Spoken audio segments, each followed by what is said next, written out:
Привет, друзья! Вот она, наконец-то наша встреча после достаточно долгого перерыва в эфире канала Cooking Time. Я очень соскучился. И как я понял по вашим многочисленным комментариям под видео с бла-бла тайм, вы тоже скучали. Во-первых, хочу сказать вам вот такое огромнейшее спасибо за ваши теплые слова, за ваши добрые слова поддержки, которые вы мне написали. Конечно, после таких комментариев, просто нет места для хандры, для плохого настроения. Вот здесь есть место только для какой-то безграничной любви к вам. Вот хочется вас прям всех обнять и зацеловать. Надеюсь, вы виртуально это сейчас почувствовали. И, конечно, никаких мыслей, стоит ли продолжать, правильно ли я делаю, не осталось. Конечно, правильно, ведь у меня есть вы. Будем продолжать вместе.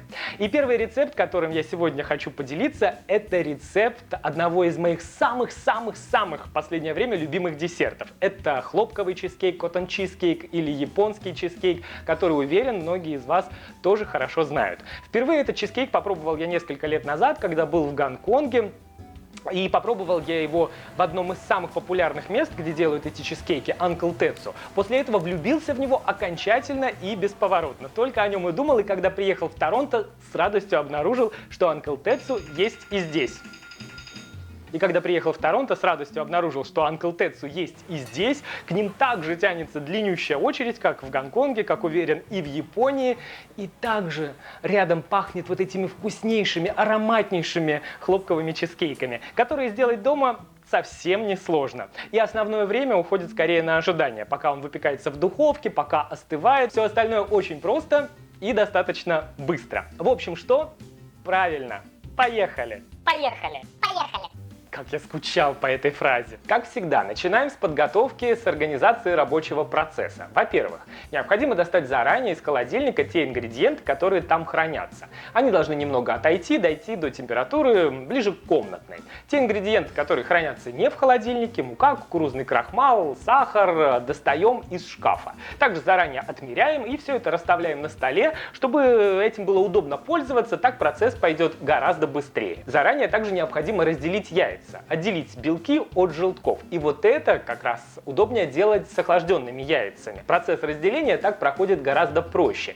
Теплые яйца делить сложнее. Если в себе и в качестве яиц вы полностью уверены, можете сразу отправлять белки в общую емкость, как и желтки. Если сомневаетесь и в себе, и в качестве яиц, лучше делите одно за другим, нюхайте, смотрите, проводите органолептический анализ, и после этого уже смешивайте. Белки сразу помещаем в чашу миксера, они будут взбиваться. Желтки в какую-нибудь другую емкость. В белки ни скорлупки, ни частички желтков попасть не должны.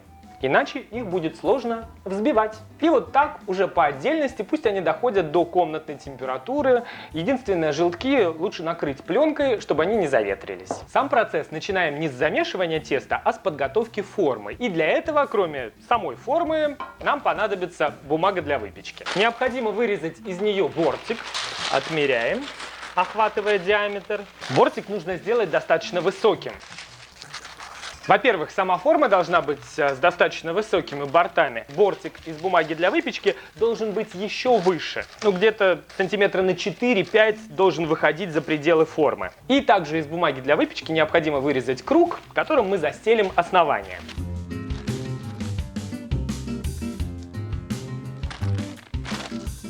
Идеально. Теперь необходим кусочек сливочного масла. Смазываем форму совсем слегка, тончайшим слоем сливочного масла. И с помощью этого масла приклеиваем к форме бумагу для выпечки, дно и борта. Так вот выглядит подготовленная для хлопкового чизкейка форма. Скорее всего, будут вопросы по самой форме. Лучше всего брать вот такую цельную неразъемную форму. Она идеальнее всего подходит для выпекания хлопкового чизкейка. Если такой нет, если в доме только разъемная, обязательно оберните ее, и лучше в 2 слоя, фольгой снизу, вот прям плотно-плотно, чтобы через разъемы не проникал никакой пар, никакая влага, не образовывался никакой конденсат, иначе снизу чизкейк получится как пудинг. И еще раз повторюсь, идеальнее всего использовать использовать вот такую цельную форму. Вот эти высокие бортики просто необходимы, и вовсе не для того, чтобы чизкейк никуда не убежал, они нужны для того, чтобы в форме создавался такой особенный свой микроклимат, в котором чизкейк будет пропекаться, выпекаться равномерно, оставаться нежным, воздушным, а корочка сверху не будет высыхать, а будет также пропекаться так аппетитно, красиво, подрумяниваться золотистым цветом. Подготовили, отставляем пока в сторону. Далее необходимо подготовить водяную баню. Для этого нам нужна нагревательная поверхность и также необходима кастрюля с небольшим количеством воды. Достаточно. Теперь это нужно быстро нагреть, довести до кипения, но при этом активно вода кипеть не должна. Должны быть такие маленькие скромные пузырьки. Пока вода закипает, нам необходима еще одна чаша, глубокая, вот такая. Помещаем туда главный ингредиент. Это сливочный сыр. Для удобства сразу поломаю его на кусочки. Тынц. Туда же сливочное масло. Тынц. И туда же молоко. Теперь с помощью венчика на водяной бане все необходимо смешать, довести до полной однородности. Зачем нужна водяная баня? Ну, просто потому, что на водяной бане смешивать все эти ингредиенты гораздо проще. Они должны немного прогреться, растаять, особенно сливочное масло и сыр, для того, чтобы можно было как раз их идеально смешать. При этом будьте внимательны, от кастрюли не отходите, постоянно работайте венчиком. Ингредиенты нужно смешать, но ни в коем случае не сварить. Вот таким вот образом. Все, водяная баня нам больше не нужна. Убираем в сторону. Кастрюлю тоже сюда. Вот такая получается однородная смесь. Пахнет очень вкусно. Теперь она должна немного совсем отдохнуть, дойти до температуры ближе к комнатной. Ну, то есть остаться совсем слегка теплой. Помешивая венчиком, поможем ей быстрее остыть. И теперь в эту подостывшую, совсем слегка теплую массу, почти комнатной температуры, необходимо ввести желтки. Делаем это по одному. Сначала добавляем один, вмешиваем, доводим до однородности и добавляем следующий. Хоп. Опять вмешиваем. Опять следующий. Хоп. И так до самого последнего желтка. Масса приобретает такой желтый приятный оттенок. Следующий этап. Нам необходимо добавить в смесь немного ванильного экстракта и немного лимонного сока, для того, чтобы сбалансировать будущий вкус и аромат нашего чизкейка. Если в доме нет ванильного экстракта, можете добавить немного ванильного сахара. Совсем чуть-чуть. И лимонный сок.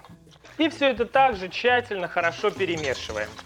Теперь необходимо сито, и с его помощью просеиваем в смесь муку и кукурузный крахмал. И просеиваем. Можно пританцовывать. И теперь объединяем сухие ингредиенты с жидкими, чтобы никаких комочков не осталось. Все должно быть абсолютно однородным. От этого будет зависеть нежность и воздушность будущего чизкейка. Как видите, я пользуюсь обычным ручным венчиком. Никаким электрическим миксером здесь пользоваться не нужно. Что-то взбивать нет необходимости, ну, по крайней мере, сейчас. Нужно просто все тщательно, хорошо перемешивать. Вот такая в очередной раз получилась однородная смесь. Пока отставляем ее в сторону. Вот теперь необходим миксер. Можно использовать ручной миксер, а можно, как у меня, большой, стационарный. А миксер необходим для того, чтобы взбить белки, которые мы уже поместили в чашу, когда отделяли. Добавляем к ним немножко соли, буквально щепотку. Тыц. И буквально чуть-чуть, вот прям капельку-капельку уксуса. Берем венчик, и теперь необходимо белки взбить в пышную пену. Когда белки взобьются, тонкой струйкой добавляем сахар. Добавив сахар, на максимальной скорости необходимо довести все это до воздушной, гладкой, однородной меренги. Готово!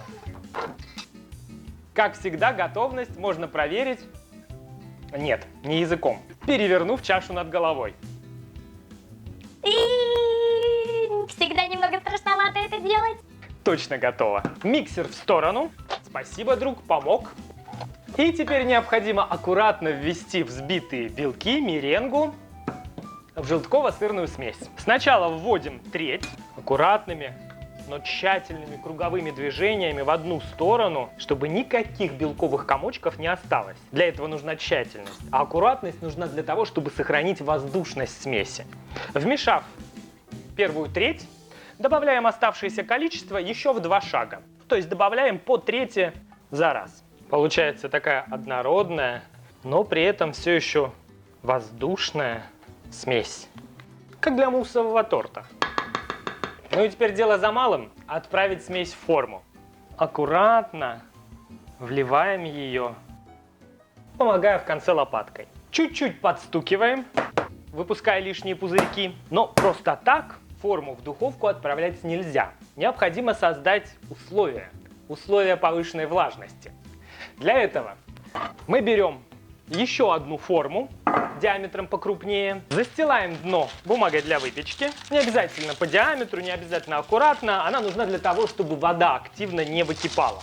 Ставим форму с чизкейком и теперь аккуратно заполняем форму на треть нашей формы с чизкейком горячей водой. Вот уже в таком виде отправляем форму в духовку, которую необходимо предварительно разогреть до 160 градусов Цельсия или 320 по Фаренгейту.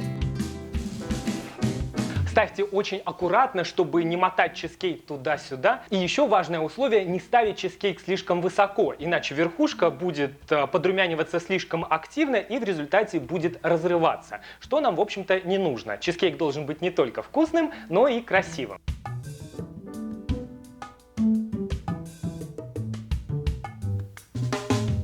На 160 градусов чизкейк должен выпекаться 30 минут. После этого температуру необходимо будет убавить до 145 и выпекать еще 50-60 минут до полной готовности. Когда чизкейк поднимется, аппетитно подрумянится сверху до легкой золотистой корочки. Когда сверху начнут только-только появляться такие тонкие трещинки, совсем малюсенькие, можно считать, он готов. Но ни в коем случае не стоит сразу доставать его из духовки. Нужно делать это постепенно, чтобы не шокировать чизкейк, чтобы он моментально не осел. Сначала просто отключаем духовку и приоткрываем дверцу. Оставляем так на 10 минут. Затем извлекаем водяную баню, то есть форму с водой. Чизкейк все еще в духовке с приоткрытой дверцей. И так минут на 20. После этого форму достаем и оставляем отдохнуть, подостыть уже при комнатной температуре еще минут 15-20. Только после этого, когда чизкейк подостынет, форма подостынет, переворачиваем, достаем аккуратно чизкейк и освобождаем от бумаги. Дальше можно оставить остывать на какой-нибудь решетке, а можно сразу на тарелку. Кстати, с подачей возможны варианты. Многие советуют этот чизкейк перед подачей как следует охладить. Подержать в холодильнике минимум часа 4, а то и ночь. За это время балансируется его вкус, аромат, и чизкейк становится таким более чизи, более сырным. Ну, это же чизкейк, но чуть плотнее, чем до холодильника. Поэтому лично я очень люблю этот чизкейк еще до, только остывшим, слегка даже теплым. Так он остается очень нежным, воздушным, как суфле. Вам рекомендую попробовать его и так, и сяк. И уже сами решите, какой вариант лично вам нравится больше. И обязательно поделитесь этим в комментариях, чтобы другие имели в виду. Договорились? Сверху чизкейк можно присыпать сахарной пудрой, украсить свежими ягодами, листиками мяты. Здесь уже подключайте свою фантазию. Можно вообще ничем не украшать. Будет и так очень вкусно, и так очень красиво.